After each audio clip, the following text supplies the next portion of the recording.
Olá, catequista e liderança. Chegamos à etapa de número 221, encerrando, ou melhor, coroando o mês de outubro, o mês que nós dedicamos à formação e evangelização com adolescentes. E nessa etapa 221, de novo está conosco a professora Patrícia Teixeira, ela que é da Arquidiocese de Porto Alegre, desenvolve estudos junto a juventudes e adolescentes, e por este motivo ela está nos ajudando na assessoria desta etapa. Professora Patrícia, boas-vindas, né? Muito obrigado pelo seu sim de estar conosco aqui. Para a gente iniciar a etapa 221, eu vou ler uma frase do Diretório para a Catequese, é do parágrafo número 247, para introduzir esse tema nosso para esta etapa. Diz assim: junto aos adolescentes, o querigma narrará especialmente o Senhor Jesus como um irmão que ama, como um amigo que ajuda a viver melhor as relações, que não julga, mas é fiel e valoriza os recursos e os sonhos, levando à realização dos desejos da beleza e do bem. E aí, professora Patrícia, como que esta frase que fala do anúncio de Jesus Cristo dá para nós caminhos, dicas, possibilidades da evangelização junto aos adolescentes? Maravilha. Ariel, a primeira coisa que me ocorre, não é?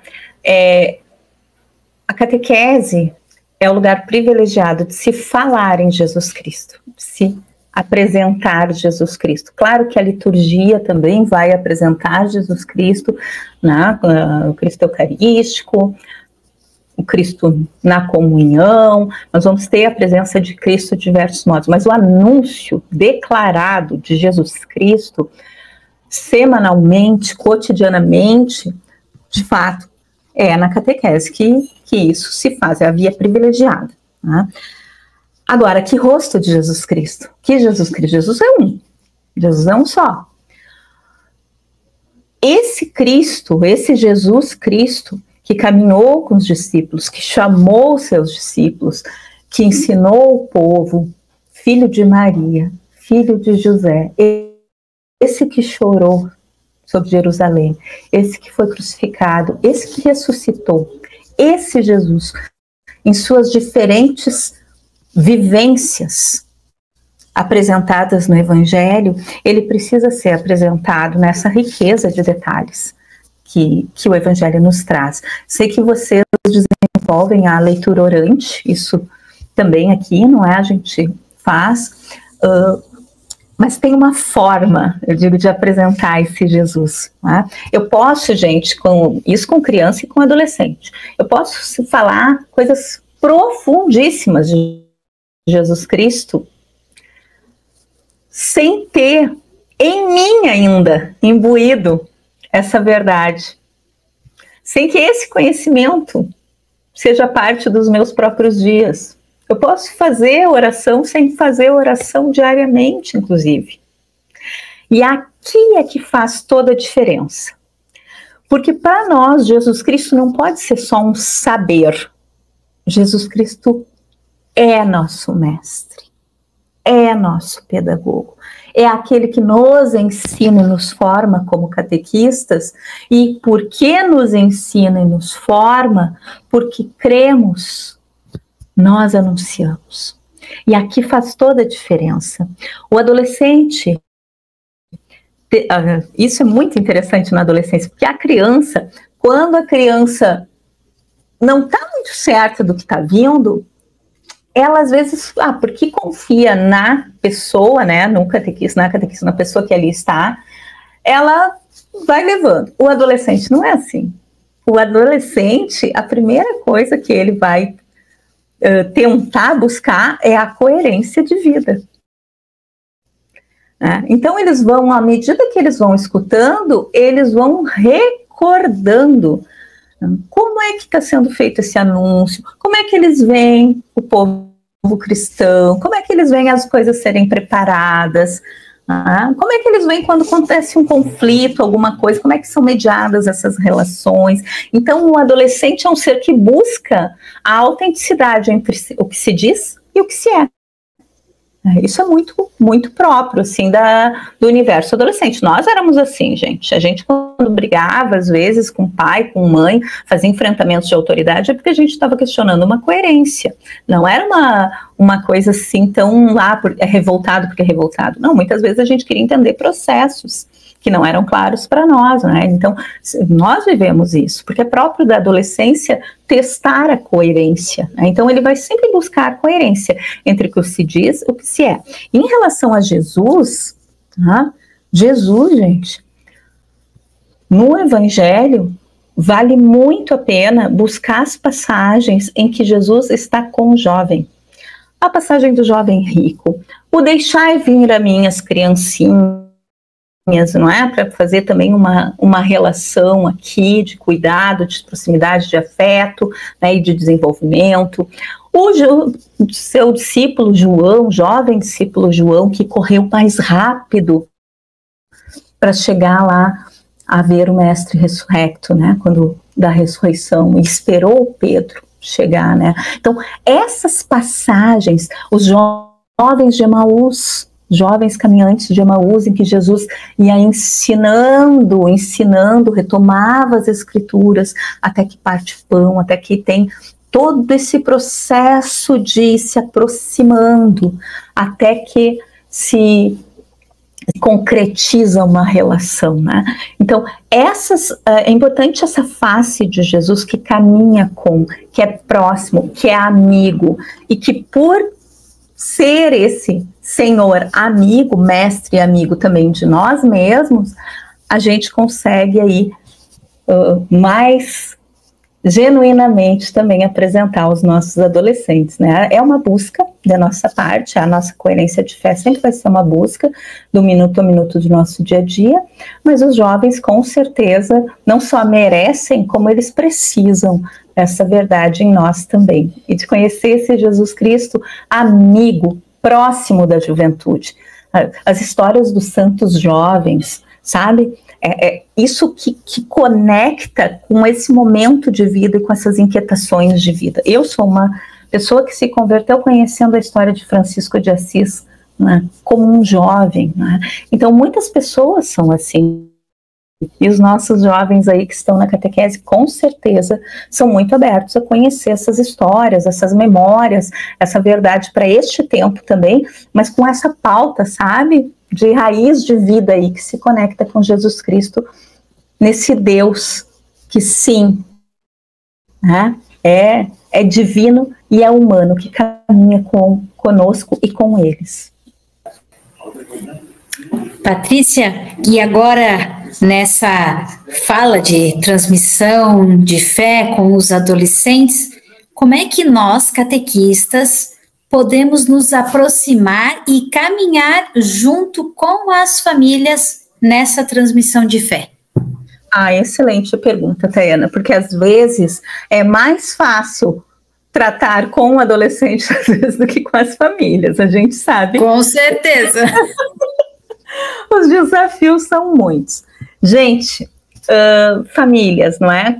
As mudanças são muito, muito grandes, né? As pessoas falam do advento da era digital, que mudou a forma de ser e se relacionar, mas eu sempre fico achando que o maior impacto mesmo na infância e na adolescência foi quando se começa a questionar o valor da família, sabe?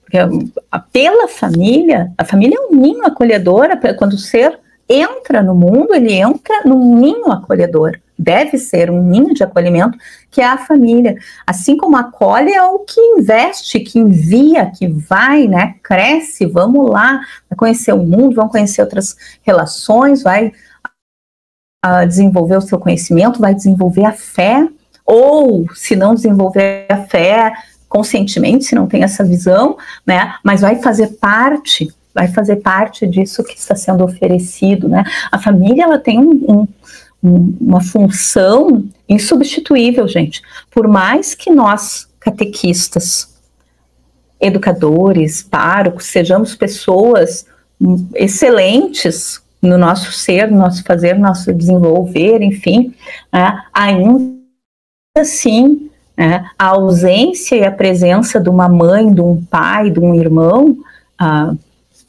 é fundante no ser família. Então, essa questão da caminhada com as famílias, né, uma das questões que eu acho que vale a pena é, primeiro, vamos nos reconhecer como família também. Nós somos família, nós temos filhos, nós temos esposos ou não, ou a gente está cuidando da mãe, ou a gente está aí com sobrinhos, com os afilhados, nós somos família. Nós sabemos como é que é o dia a dia de família, dar conta do sustento, dar conta dos afetos, né, de um mundo que cada vez exige mais produtividade das crianças e dos adolescentes e do próprio mundo adulto, né? Então, nós estamos experimentando os dramas de família também e as alegrias. Como é bom, né, quando a gente está junto, quando a gente faz memória de algumas situações, quando a gente celebra também, ou quando algo acontece, a gente pode dividir a dor, né? A família também é um lugar de refúgio, né? Nós, catequistas, agora, vamos falando dessa relação entre a família e a catequese, né? Muitas vezes vocês já perceberam que tem pais, mães e as pessoas, né, os responsáveis, que na medida em que o processo catequético vai acontecendo com o filho, aí é que a família parece que vai entrando. Que no início ela não está sabendo exatamente o que vai acontecer, ou ela espera que seja como foi lá na época, ou porque fez... Isso é uma coisa interessante, porque a gente escuta muito de pais, não, eu voltei porque lá quando eu fiz a catequese, para mim foi bom. Eles até não sabem, às vezes referir, às vezes nem houve uma conversão, tal, mais de engajamento paroquial, mas algo bom ficou, né? Algo bom ficou até o ponto que eu quero hoje trazer meu filho. E isso acontece muitas vezes. Eu trouxe o meu filho porque eu quero que ele viva o que eu vivi. Ou seja, há algo aqui, né? Outras coisas, outras possibilidades também, é que às vezes o filho traz a família.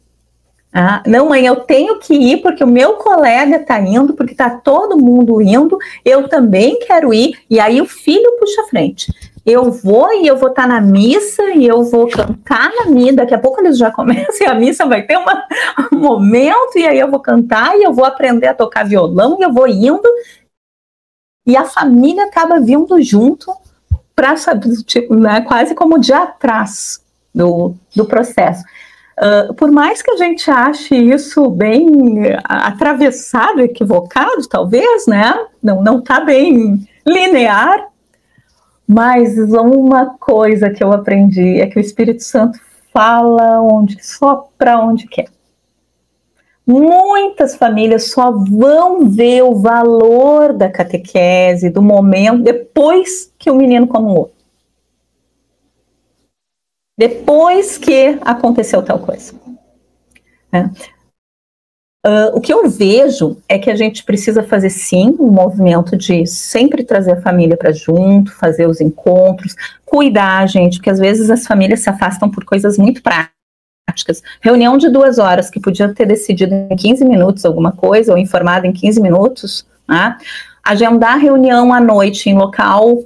território perigoso, por exemplo, sem iluminação, sabe, essas coisas bem concretas mesmo. Hoje em dia a gente tem que cuidar isso, né? Para nós, inclusive, como catequistas, como pessoas, mas eu digo assim, há uma otimização necessária de tempo, porque às vezes os pais não estão indo, não é porque não querem ou não veem valor, mas é porque na rotina mesmo dos dias, a forma com que está colocado não está comportando. Pode ser, em alguns lugares, não em outros, mas pode ser, tá? Então, essas coisas valem a pena, assim, quando for reunião, quando for fazer algo organizado, planejado, objetivo, boa noite, boa tarde, né? E e vamos fazer as relações aí nos corredores, a gente faz na acolhida quando a gente recebe, no cuidado, as famílias notam que seus filhos estão sendo investidos e elas costumam ficar muito próximas até, né, quando eles notam assim um investimento maior. Agora, para nós catequistas, a gente precisa colocar em parênteses alguns apriorismos, eu vou dizer que a gente tem. A família perfeita não existe, né? Então não vai chegar crianças e adolescentes perfeitos de uma família perfeita. Isso a gente, nem nós somos, nem as nossas famílias. Então isso eu acho que é bem importante, assim, porque às vezes a gente põe um padrão muito elevado, cobra de modo muito elevado, e quando não é essa a realidade hoje. A realidade hoje é que a família está tentando se descobrir no seu papel, na sua função. As mães estão, quem trabalha mais assim, principalmente na área educacional, a gente vê. As mães estão lutando para tentar entender o que é maternidade nesse mundo em que a maternidade é pulverizada, tá? Os pais aí estão tentando entender o seu papel, porque antigamente os pais tinham papéis definidos, agora não está bem definido quem sou eu nesse... O que eu tenho que fazer aqui agora, né? Então, a gente está vivendo um momento de transformação, de metamorfose, né? Eu estou lendo um autor que eu gosto muito, o Ulrich Beck, ele fala da metamorfose do mundo, e que são múltiplas metamorfoses que estão acontecendo, inclusive as pessoas estão tendo que repensar os seus papéis, né? Ou seja, o que eu estou querendo dizer, a gente às vezes vai rapidamente culpabilizar, quando na verdade a gente tem que fazer o processo, né? O processo de acolhimento também. E sim, como igreja, sim, nós temos um anúncio de fé também às famílias. A Amores Letícia aí não é à toa que está. O valor que a gente dá às famílias, trabalhar com as famílias, seja um retiro, convidar para um encontro, um momento, né, também de roda de partilha, trazer para junto, assim, faz muito bem, né? Não só para reunião informativa, né, também para momentos. E Patrícia, qual é a dica que tu dá assim para a gente, para nós catequistas? O que a gente faz para esse adolescente se sentir parte daquela comunidade de fé? Como que nós vamos acolher? Como que nós vamos fazer ele se sentir, né? Eu faço parte desta comunidade de fé. Sabe que a primeira coisa que eu lembro é o documento saindo da CNBB, o Comunidade de Comunidades, quando o documento traz a paróquia como catequista. Então, não só a pessoa do catequista, ou só o grupo de catequistas, mas a paróquia catequista. Isso é algo que a gente precisa redescobrir, principalmente depois da pandemia. Acho que, né, muitos movimentos aí, a gente precisa redescobrir a paróquia como lugar de pertencimento, como família dos cristãos naquela região, né? E, então, vamos lá, o adolescente no seu pertencimento paroquial sabe que, principalmente quem está na crisma, quando a paróquia tem também seus grupos juvenis, né, seja grupo de solidariedade, às vezes tem grupo de esporte, futebol, coisa assim, não é? E integrar isso é muito bom, né? Participar de momentos, de eventos que não necessariamente são lá tão ligados à liturgia, vamos dizer assim, porque a gente sempre convida para a liturgia, né? A gente convida para ser da prece, daqui a pouco, né? Se toca alguma coisa, já vem junto, vai vindo junto com um grupo de jovens, enfim. Mas todas essas ações que a paróquia faz, assim, campanha, né, de arrecadação, aqui a gente teve agora com as enchentes, nós tivemos muitos adolescentes envolvidos nos centros de doação. Eles não podiam ficar nos abrigos, porque eram só maiores de 18 anos que eram permitidos, e muitos, a gente cansava de ver os adolescentes ajudando a dobrar as roupas, a fazer a entrega, né? Essas mobilizações de ação, isso tudo não só cativa, como eles veem um bem concreto acontecendo, tá? Essas campanhas de ação social é um bem concreto que eles enxergam, né?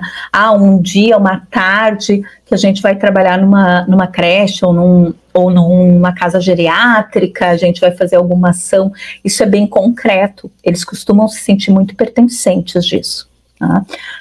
Assim como a fé também entra, gente, o espírito sopra onde quer, também entra por campeonatos, gincanas, sabe? Momentos da festa junina paroquial, sabe? Esses momentos, assim, que eles podem ajudar na barraquinha tal.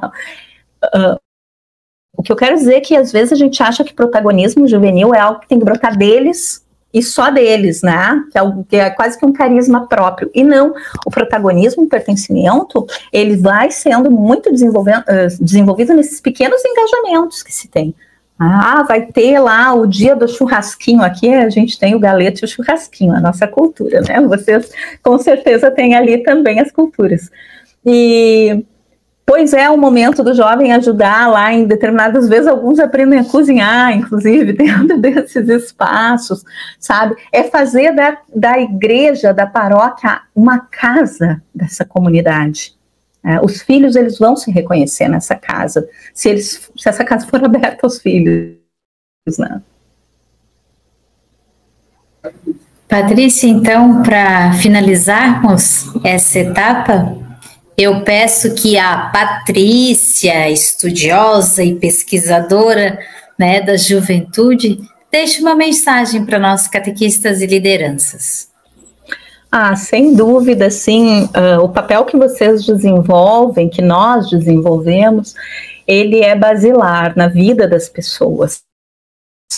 Na vida das pessoas. Nós formamos sujeitos que vão carregar esses valores, essa forma, tudo isso que a gente passa não só pelas palavras, mas pelo olhar, pelo tom da nossa voz, né, pelo toque afetuoso que a gente dá, pelo valor que a gente dá a essa palavra, né, Deus na palavra, o valor que a gente dá às nossas celebrações, ao cuidado da nossa sala, esses detalhes do cuidado com a catequese, eles percebem.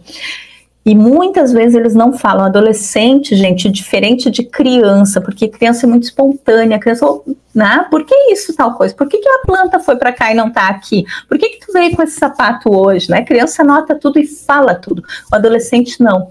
Ele repara tudo e ele absorve. Quando ele pergunta, ou quando ele vai falar, é porque ele está se sentindo num espaço de confiança ali. Ou ele vai falar no corredor, no pátio, né? Vai falar alguma coisa, mas ele percebe tudo. Mesmo os grupos muito silenciosos que vocês têm, os adolescentes às vezes têm grupos muito silenciosos, não são tão barulhentos, não, como alguns acham.